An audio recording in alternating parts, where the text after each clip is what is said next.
Ilang lugar na po ang nakararanas ng ulan at baha bunsod ng bagyong Ophel at marami po sasakyang pandagat din ang hindi makapalaot dahil sa malakas na along dala ng bagyo. Balitang hatid ni Jay Sabale.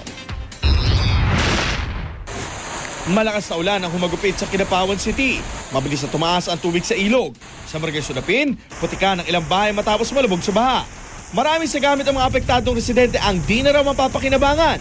Sa ilang lugar, hanggang dibdib pa raw ang baha. Pero wala na raw silang magagawa, kundi linisin na lang ang iniwang pinsala. Problema naman ngayon ng mga residente sa Dato Montawal, Maguindanao ang kawalan ng kuryente matapos bumagsak ang isang poste. Bago maganap ang brownout, isang pagputok na kasabay ang malakas na hangin ang narinig umano ng mga residente. Nataon pang ito raw ang primary line ng Cotabato Electric Cooperative na nagsusupply ng kuryente sa 6 na bayan sa Cotabato. Sa Sorsogon, nagkusang loob na ang ilang mangingisda na huwag pumalaot dahil sa masamang panahon.